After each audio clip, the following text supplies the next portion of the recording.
Hello, പുതിയൊരു വീഡിയോയിലേക്ക് സ്വാഗതം. തമ്പനയിൽ കണ്ട പോലെ ബ്ലൗസ് പുറത്തേക്ക് സ്റ്റിച്ച് ചെയ്യാൻ പേടിയാണ്. സ്വന്തമായിട്ട് ചെയ്യും, അതുപോലെ വീട്ടിലുള്ളവർക്കൊക്കെ ചെയ്യും. 12 വർഷമായിട്ട് ചെയ്യുന്നുണ്ട്.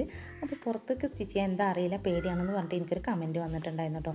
അപ്പോൾ ഞാൻ വിചാരിച്ചു ഞാൻ എങ്ങനെയാണ് ആ പുറത്തേക്ക് സ്റ്റിച്ച് ചെയ്യാനുള്ള പേടി മാറ്റി എന്നുള്ളത് ഒരു വീഡിയോ ആയിട്ട് ഇടാമെന്ന് വിചാരിച്ചു കേട്ടോ. ആർക്കെങ്കിലും ഉപകാരപ്പെടുകയാണെങ്കിൽ ആവട്ടെ എന്ന് വിചാരിച്ചു. അപ്പോൾ ഇനി നമുക്ക് വീഡിയോയിലേക്ക് പോകട്ടോ. ഞാൻ ചെയ്തിരുന്നത് എൻ്റെ വീടിൻ്റെ അടുത്ത് ഒരു ചേച്ചി ഉണ്ടായിരുന്നു കേട്ടോ. കല്യാണം കഴിച്ച് വരുമ്പോൾ ചേച്ചി ആയിരുന്നു കേട്ടോ എല്ലാവർക്കും സ്റ്റിച്ച് ചെയ്തിരുന്നത്.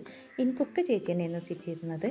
പിന്നെ ഞാൻ സ്റ്റിച്ചിങ്ങൊക്കെ തുടങ്ങിയിട്ട് പിന്നെ ചേച്ചിക്ക് കല്യാണമായി. അപ്പോൾ എന്നോട് പറഞ്ഞ് എൻ്റെ കല്യാണമാണ്, ഇപ്പോൾ ബ്ലൗസ് സ്റ്റിച്ച് ചെയ്യാൻ ആരും ഉണ്ടാവില്ല. അപ്പോൾ അന്ന് ഞാൻ എല്ലാം സ്റ്റിച്ച് ചെയ്യും, പക്ഷേ ബ്ലൗസ് മാത്രം ചെയ്യൂലായിരുന്നു കേട്ടോ.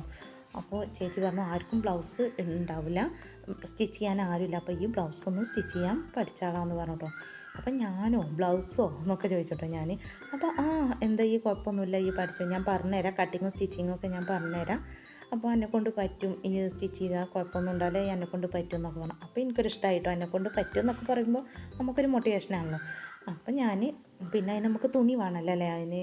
അപ്പോൾ തുണിയൊന്നും എൻ്റെ കയ്യിലില്ല. അപ്പം ഞാൻ ഹസ്ബൻഡിൻ്റെ ഏട്ടൻ്റെ ഭാര്യ ഉണ്ട് കേട്ടോ, ഞങ്ങളവിടെ മുത്തച്ചി എന്ന് പറയാം. അപ്പോൾ ഞാനത് ഇത്താട് പറഞ്ഞപ്പോൾ ഇത്തോണി എൻ്റെ കയ്യിൽ 2 തുണിയുണ്ട്, എന്നാൽ അതുകൊണ്ട് നമുക്ക് പോകാൻ ഞങ്ങൾ രണ്ടാളും പോയിട്ട് കട്ട് ചെയ്യാനും ചേച്ചി കാണിച്ചു തന്നു കേട്ടോ. തൻ്റെ ഒരു അളവ് ബ്ലൗസുമ്മേ കട്ട് ചെയ്യാൻ വേണ്ടിയിട്ട് ചേച്ചി എല്ലാം കാണിച്ചെന്ന് കട്ട് ചെയ്യുകയൊക്കെ ചെയ്തു കേട്ടോ. പിന്നെ എനിക്ക് സ്റ്റിച്ച് ചെയ്യാനൊക്കെ പറഞ്ഞു തന്നു. അപ്പോൾ ഞാൻ ഇവിടെ വീട്ടിൽ വന്നിട്ട് ഞാൻ അതുപോലെ ചെയ്ത് വൈകിട്ട് ഞാൻ ചേച്ചിനെ തന്നെ കൊണ്ടുപോയി കാണിച്ചു കേട്ടോ. അപ്പോൾ ഇത്തിട്ട് നോക്കിയപ്പോൾ കുഴപ്പമൊന്നുമില്ല, കറക്റ്റ് ചെയ്യുന്നു കേട്ടോ. അപ്പോൾ കുഞ്ഞു കുഞ്ഞു പ്രശ്നങ്ങളുണ്ടായിരുന്നു, വലിയ പ്രശ്നം പറയാൻ മാത്രമൊന്നുമില്ല. പിന്നെ അപ്പോൾ ഏറെക്കുറെയൊക്കെ കറക്റ്റ് ചെയ്യുന്നു. അപ്പോൾ എനിക്കൊരു ധൈര്യമായിട്ടോ അങ്ങനെ ചെയ്തു. അപ്പോൾ ഞാൻ പിന്നെ ഇത്തറന്ന് എൻ്റെ മറ്റേ ബ്ലൗസും കൂടിയും ചെയ്ത ആളാണ്. അങ്ങനെ ഞാൻ അതും ഒറ്റയ്ക്ക് തന്നെ കട്ട് ചെയ്തിട്ട് സ്റ്റിച്ച് ചെയ്തു കേട്ടോ.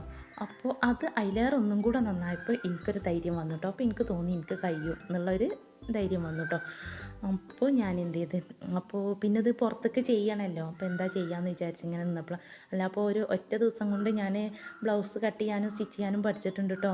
എൻ്റെ അടുത്തേക്ക് കൊടുക്കുന്നതുകൊണ്ട് എന്ന് പറഞ്ഞാൽ ആരും കൊണ്ടുവരില്ല, അതുവരെ തന്നതിന് അതുപോലെയുള്ള ഡ്രസ്സുകൾ മാത്രം തരുള്ളൂ, ബ്ലൗസ് മാത്രം ആരും കൊണ്ടുവരില്ല. അപ്പോൾ ഞാൻ വിചാരിച്ചു എൻ്റെ വീടിൻ്റെ അടുത്ത് ചേച്ചിമാരുണ്ട് കേട്ടോ, കുറേ ചേച്ചിമാരുണ്ട്, എൻ്റെ അയൽവാസികളൊക്കെ എനിക്ക് അധികം ചേച്ചിമാരാട്ടോ. അപ്പോൾ ഞാൻ അവർക്കൊക്കെ ഒരു ബ്ലൗസ് ഫ്രീ ആയിട്ട് സ്റ്റിച്ച് ചെയ്ത് കൊടുക്കാമെന്ന് വിചാരിച്ചു. അപ്പോൾ ഞാനത് എൻ്റെ അമ്മ, അതിനും തുണി ഇല്ലല്ലോ, തുണി വാങ്ങണം. അപ്പോൾ ഞാൻ എൻ്റെ അമ്മയോട് ഇങ്ങനെ പറഞ്ഞപ്പോൾ എൻ്റെ അമ്മ പറഞ്ഞത് എൻ്റെ കയ്യിൽ ഒരു 4 ബ്ലൗസും തുണിയുണ്ട്, ഈ അത് കൊണ്ടുപോയിക്കോ എന്ന് പറഞ്ഞു. പിന്നെ വേറെ അതിക്ക് തികയാത്ത 2-3 ഞാനും അങ്ങനെ വാങ്ങിയിട്ടോ.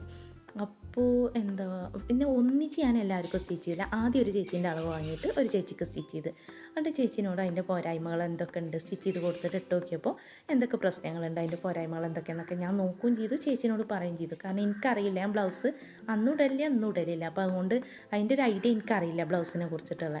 അപ്പോൾ ഞാൻ ചേച്ചീനോട് ഇങ്ങനെ ചോദിച്ചു കേട്ടോ. അപ്പോൾ ചേച്ചി പറഞ്ഞു കഴുത്തിൻ്റെ അവിടെ ഇങ്ങനെ കുറച്ച് ലൂസായിട്ട് ഊരിപ്പോരുന്നുണ്ട്, അതൊന്ന് ശ്രദ്ധിച്ചാൽ മതി, അല്ലാത്ത കുഴപ്പമൊന്നുമില്ല. അപ്പോൾ ഞാൻ മറ്റേ ചേച്ചിക്ക് സ്റ്റിച്ച് ചെയ്തപ്പോൾ അത് ഞാൻ നോക്കി, ആ പോരായ്മ നികത്തിയിട്ട് അങ്ങനെ ഇവർക്ക് ഒരു 6 ബ്ലൗസ് സ്റ്റിച്ച് ചെയ്തപ്പോൾ തന്നെ എനിക്കൊരു ധൈര്യം വന്നിട്ടോ. ഇതൊക്കെ ഞാൻ ഫ്രീ ആയിട്ടാട്ടോ ചെയ്ത് കൊടുക്കും, എൻ്റെ തുണി എടുത്തിട്ട് എൻ്റെ നൂലെടുത്തിട്ട് എൻ്റെ സമയത്തിലാണ്. പക്ഷെ അത് നമ്മളെ ആവശ്യമാണ്, നമ്മൾക്ക് സ്റ്റിച്ച് ചെയ്തിട്ട് ആ പേടി മാറ്റണം എന്നുണ്ടെങ്കിൽ നമ്മളിങ്ങനെ ചെയ്തേ പറ്റൂ. അല്ലെങ്കിൽ പിന്നെ ഇപ്പം നേരത്തെ പറഞ്ഞ പോലെ ആരെങ്കിലും ഒറ്റ ദിവസം കൊണ്ട് നമ്മൾ ബ്ലൗസ് കട്ട് ചെയ്ത് സ്റ്റിച്ച് ചെയ്യാൻ പഠിച്ചുകൊണ്ട് എൻ്റെ അടുത്ത് കൊടുന്നുകൊണ്ട് പറഞ്ഞാൽ ആരും കൊണ്ടുവരില്ല. അപ്പോൾ നമ്മൾ തന്നെ നമ്മളെ പബ്ലിഷ് ചെയ്യണം. അപ്പോൾ ഞാൻ അങ്ങനെ ചെയ്തു. പിന്നെ ചേച്ചിമാർക്ക് എല്ലാവർക്കും സ്റ്റിച്ച് ചെയ്ത് കൊടുത്തപ്പോൾ ആർക്കും വലിയ കുഴപ്പമൊന്നുമില്ല, ഒക്കെ കറക്റ്റാണ്, കുഞ്ഞു കുഞ്ഞു പ്രശ്നങ്ങളുള്ളൂ. അപ്പോൾ ഞാൻ അവരോട് പറഞ്ഞാൽ നിങ്ങൾ തുണി എടുക്കുമ്പോൾ എൻ്റെ അടുത്ത് തന്നുകൊണ്ട് ഞാൻ സ്റ്റിച്ച് ചെയ്തിട്ട് തരാം, എനിക്ക് പൈസയൊന്നും വേണ്ട. അങ്ങനെ ഒരുപാട് കാലം ഞാൻ ഫ്രീ ആയിട്ട് സ്റ്റിച്ച് ചെയ്ത് കൊടുത്തുട്ടോ. പിന്നെ കൊണ്ടുവരുമ്പം തന്നെ അവരോട് ഞാൻ പറയും, കാരണം ഞാൻ ഫ്രീ ആണ് കേട്ടോ, ഞാൻ പൈസ വാങ്ങണില്ല, അപ്പോൾ എന്തെങ്കിലും വന്നിട്ടുണ്ടെങ്കിൽ നിങ്ങൾ ക്ഷമിക്കേണ്ടി വരും, അതിന് ഓക്കെ ആണെങ്കിൽ മാത്രം തന്നാൽ മതി. ആയിക്കോട്ടെ, കുഴപ്പമില്ല, ഞങ്ങൾക്ക് അറിയാമല്ലോ എന്ന് പറഞ്ഞു. അന്ന് ബ്ലൗസ് സ്റ്റിച്ച് ചെയ്യാൻ 80-100 കേട്ടോ. വീടുകളിലൊക്കെ അന്ന് 60 വാങ്ങുന്നത്. പുറത്ത് ഞങ്ങളവിടെ കേട്ടോ ഒരു 100 രൂപയൊക്കെയാണ്. ഞങ്ങളൊരു ഗ്രാമപ്രദേശത്താണ്, അപ്പോൾ അന്ന് അത്രേ ഉള്ളായിരുന്നു കേട്ടോ ബ്ലൗസ് സ്റ്റിച്ച് ചെയ്യാൻ. പക്ഷേ അന്നത്തെ 100 ആണെങ്കിലും 60 ആണെങ്കിലൊക്കെ വലിയൊരു ചാർജ് തന്നെയാണല്ലോ അല്ലേ, വലിയ പൈസ തന്നെയാണ്. അപ്പോൾ എൻ്റെ അടുത്തേക്ക് അത് കേട്ടറിഞ്ഞ് ഒരാൾ കേട്ട് അങ്ങനെ ഓരോരുത്തരെ ചെവിയിലെത്തിയിട്ട് ഒരുപാട് പേര് എനിക്ക് ഇങ്ങനെ നിങ്ങൾ അല്ലേ ബ്ലൗസ് സ്റ്റിച്ച് ചെയ്യൂലേ, അപ്പോൾ ഫ്രീ ആയിട്ടല്ലേ അങ്ങനെയൊക്കെ ചോദിച്ചു. അപ്പം ഫ്രീ ആയിട്ട് ഞാൻ സ്റ്റിച്ച് ചെയ്യാം, പക്ഷേ എന്ത് പോരായ്മകളുണ്ടെങ്കിലും നിങ്ങൾ തന്നെ സഹിക്കേണ്ടി വരും കേട്ടോ, ഞാൻ പൈസ വാങ്ങണില്ല. അങ്ങനെ ആയിക്കോട്ടെ കുഴപ്പമില്ലാണ്ട് അങ്ങനെ കൊണ്ടുവന്നിരും. അങ്ങനെയാണ് ഞാൻ പേടി മാറ്റിയിട്ട് സ്റ്റിച്ച് ചെയ്യൽ തുടങ്ങിയത് കേട്ടോ. സ്റ്റിച്ചിങ്ങിൽ നല്ല റെഡിയായിയൊക്കെ വന്നതിന് ശേഷം പിന്നെ ഞാൻ എന്ത് ചെയ്ത് കുറേശ്ശെ പൈസ വാങ്ങി തുടങ്ങി. പിന്നെ ഞാൻ സ്റ്റിച്ചിങ്ങിൻ്റെ പകുതി പൈസ വാങ്ങാൻ തുടങ്ങി. അപ്പോഴും എനിക്ക് ഒരുപാട് സ്റ്റിച്ച് ചെയ്യാൻ കിട്ടി.